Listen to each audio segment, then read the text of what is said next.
పొద్దున్నే 4-4:30 నుంచి మేము స్టార్ట్ చేసినాం. మా ఏజెంట్లు అందరూ ఇంటి దగ్గరికి వచ్చన్నారు. ఇంటి దగ్గరికి వచ్చంటే మా ఇండ్లు చుట్టుకారం 120 మంది నుంచి 130 మంది మనుషులు ఇంటి చుట్టుకారం చుట్టుకున్నారు.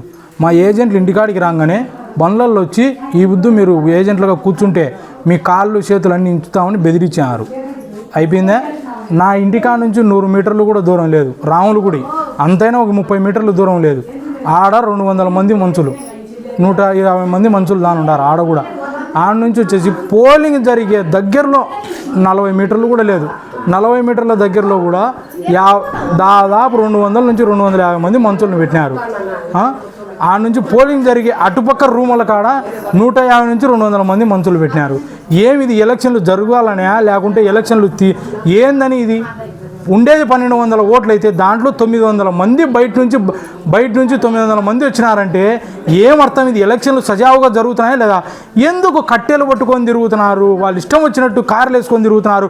144 సెక్షన్ అని చెప్తున్నారు. ఊర్లో ఉండే వ్యవస్థ ఊర్లో 144 సెక్షన్ అంటున్నారు. ఊర్లో బయట ఎంతమంది వచ్చినారంటే మా ఊరికి అందరు వచ్చినారు.